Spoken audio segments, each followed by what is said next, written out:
Students, whatever homework is given to you, you have to submit it on the very next day between 8 am to 1 pm to the given WhatsApp number, and it is compulsory to submit your homework as your attendance will be marked on the basis of your submission.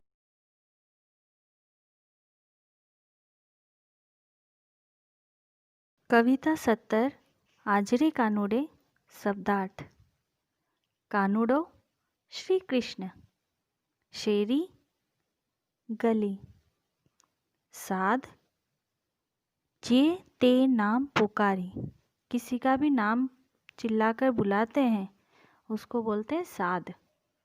डोक गळू, ओळख्या ओळखी लीधा, अति खूब, नरणे आँख नयन, नीर पाणी, आंसू, जीवड़ो जीव, थाळ थाळी, विंध्या काणा पाडीने, रूठ्या रिसाया।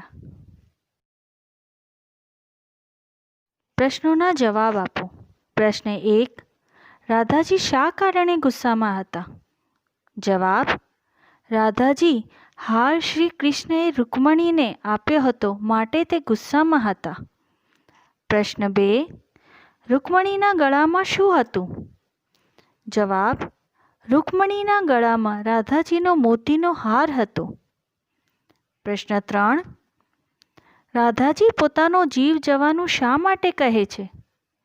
जवाब, राधाजी पोताना हार मांगता होय छे तेथी खूब ज गुस्सामां भराय छे, तेनाथी जीव जवानुं कहे छे। प्रश्न 4, श्री कृष्णे राधाजीने केवी रीते मनाव्या? जवाब, श्री कृष्णए थारी भरी शग मोती मंगावी, हार बनावी राधाजीने मनाव्या। नरसिंह मेहतानी भक्ति विषे 10 वाक्य लखो। नरसिंह मेहता कृष्ण भक्त हता। તેમણે ઘણા ભક્તિ કાવ્ય લખ્યા છે। દરેક ભજનમાં કૃષ્ણ પ્રત્યેનો પ્રેમ જોવા મળે છે। नरसिंह मेहता वो एक कृष्ण भक्त थे। उन्होंने बहुत सारे भक्ति काव्य लिखे हैं और हर एक भजन में कृष्ण के प्रति उनका प्रेम दिखने मिलता है।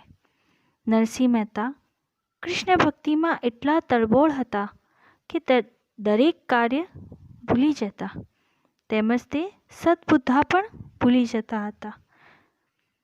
नरसिंह मेहता कृष्ण भक्ति में इतने तल्लीन थे कि वो कोई काम करते वो काम भी भूल जाते थे और उनकी सूझबूझ सब भूल जाती थी। एवी घणी कथाओं सांभळवा मळे छे आपणने नरसिंह मेहतानी भक्ति विषे, जेम के ऐसी कई कथा है जो हम सुन चुके हैं। अब उनकी भक्ति के बारे में उन्होंने जो काव्य लिखे उनके नाम कुंवरबाईनो मामेरानो बनाव, हुंडी स्वीकारवानो बनाव वगैरह। नरसिंह मेहता कृष्ण भक्ति में एटला तळबोळ हता कि ते क्यां छे, कई अवस्था में छे ते पण भूली जता हता। कृष्णनु नाम पढ़ता जाने ते घेला थईने जता हता। वो अपनी भक्ति में ऐसे लीन थे कि कहीं भी अगर कृष्ण नाम सुनने मिल जाता था तो वो जो काम कर रहे थे वो काम भी छोड़ देते और सब भूल के बस कृष्ण कृष्ण कृष्ण करने लगते थे। ऐसे नरसिंह मेहता की भक्ति जग प्रसिद्ध है। टूकनोंध नरसिंह मेहता। नरसिंह मेहताનું ઉપનામ નરસૈયો છે। નરસિંહ મહેતા આદિ કવિ હતા।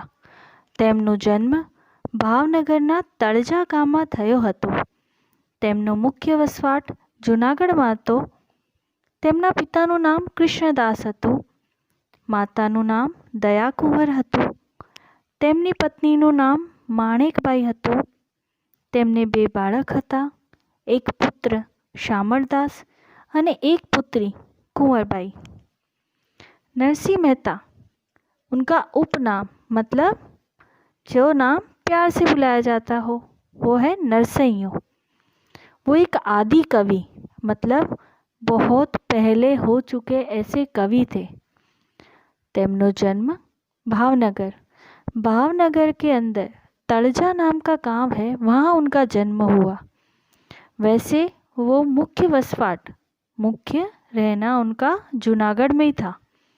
उनके पिता का नाम कृष्णदास, माता का नाम दया कुमार, पत्नी का नाम माणिकबाई और उनको 2 पुत्र थे, शामरदास और पुत्री कंवरबाई।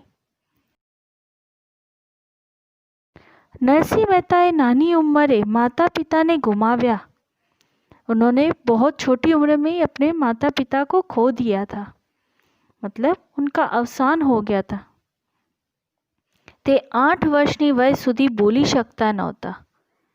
8 साल के हो गए तब तक उनको बोलना नहीं आता था, वो बोल नहीं पाते थे। તેમનો ઉછેર તેમની દાદી જયા ગૌરી द्वारा થયો હતો। उनका पालन पोषण उनकी दादी ने किया था। તેમણે શામરદાસના વિવાહ, કુંવરબાઈનું મામેરું, નરસિંહ મહેતાના બાપાનું શ્રાદ્ધ, હુંડી, ઝારીના પદ, સુદામા ચરિત્ર, દાણ લીલા, ચાતુરીઓ, જીવન ઝરમર વગેરે 1500થી વધારે પદો રચ્યા છે। તેમણે રચેલા સાહિત્યમાં कृष्ण भक्तिना दर्शन थाय छे। नरसिंह मेहता के जीवन में जो प्रसंग हुए उन्हीं प्रसंगों के ऊपर उन्होंने पद लिख लिए और वो सारे पद कृष्ण भक्ति में थे। जैसे उनके पुत्र का शादी हुई, लड़की के शादी हुई, उनके पिता का श्राद्ध हुआ, ऐसे कई जीवन चरित्र के ऊपर उन्होंने पद लिखे हैं। ऐसे कम से कम 1500 से भी ज़्यादा उन्होंने पद लिखे हैं। गुजराती भाषाना श्रेष्ठ कविओने नरसिंह मेहता एवोर्ड आपवामां आवे छे, जेनी शरूआत ईस्वीसन 1999 थी थई छे। તેમના જીવન પરથી गुजराती भाषाનું प्रथम चलचित्र नरसिंह मेहता बन्યું છે। जैसे नरसिंह मेहता थे ऐसे ही आदि कवि, अब के ज़माने के, अभी के कवि जो सबसे अच्छा कविता करते हैं उनको अवार्ड दिया जाता है और वो अवार्ड को नाम दिया है नरसिंह मेहता अवार्ड। और इसकी शुरुआत 1999 से हुई है। गुजराती में सबसे पहले अगर कोई पिक्चर बनी हो तो वो पिक्चर थी नरसिंह मेहता। नरसिंह मेहताए श्री कृष्ण ने लगता भजन, प्रभातिया जेवा अनेक पदों रच्या छे। जेम के अखिल ब्रह्मांड में एक तू, अमे मैयारा रे, आ शेरी वळावी, आजनी घड़ी रळियामणी, मारी हुंडी स्वीकारो, जागने जादवा कृष्ण गोवाळिया, वैष्णव जन तो, रघुपति राघव, वाया ने वादळ जेवा अनेक पदों की रचना करी है। नरसिंह मेहता ने कृष्ण भक्ति में कई ऐसे भजन, प्रभातिया मतलब प्रभात में गाने जाने वाले भजन जेवा अनेक पद रचे हैं। उसमें कई ऐसे पद हैं जिसको हमने खुद ने सुना है। जैसे गुजराती गरबा है अमे मैयारा रे, आजनी घड़ी रणियामणी, मारी हुंडी स्वीकारो, जादने जादवा कृष्ण गोवाड़िया, वैष्णव जन तो, रघुपति राघव, ऐसे कई पद जो हम जानते हैं। इसके अलावा भी कई पद हैं जो सारे हमने सुने नहीं हैं। तो ऐसे कई पदों की रचना नरसिंह मेहता ने करी है और उन सब में कृष्ण की भक्ति के दर्शन होते हैं।